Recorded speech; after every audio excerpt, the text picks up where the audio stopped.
Hi, I just wanted to show you if you ever want to cook fresh green beans, it's very, very easy. And you're intimidated by it, super easy. So I have green beans we picked out of the garden. I picked them yesterday. What I do with green beans is I just snap off the stem end and then leave them however long you want. I don't snap off this end because you can see how tender they are.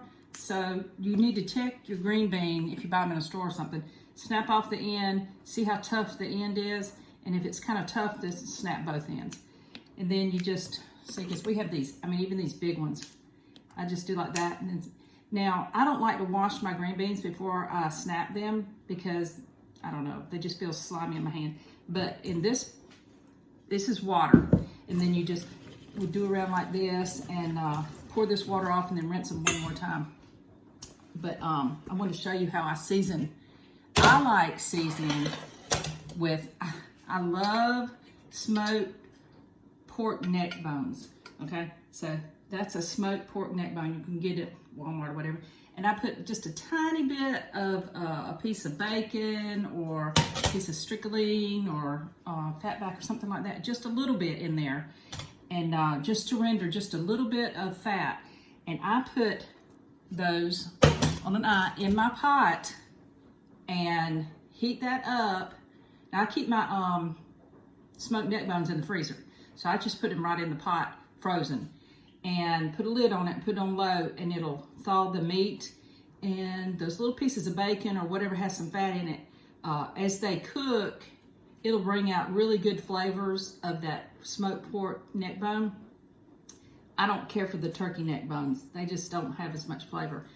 But anyway, and then I take the pieces of bacon or whatever kind of fatty meat, I take those out and I throw those away.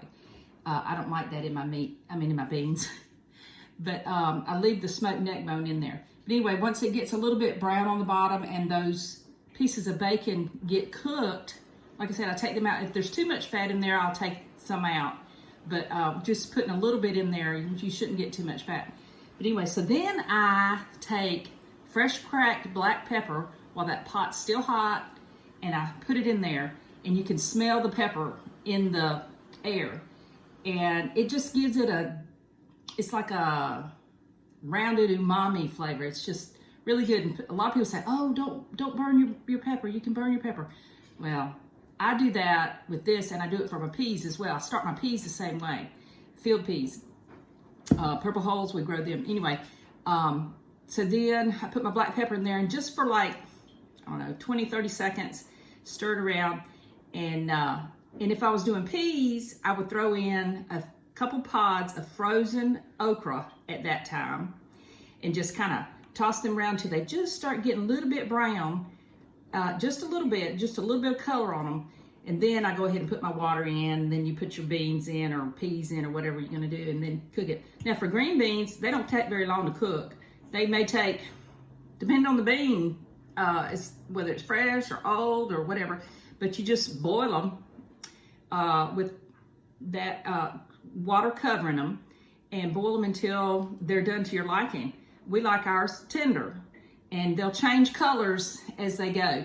They get a real bright green, and a lot of people take them out then and shock them in water so they won't cook anymore. And then you have a very firm, yet cooked a little bit, green bean that you can serve as like an appetizer and stuff like that, or in salads.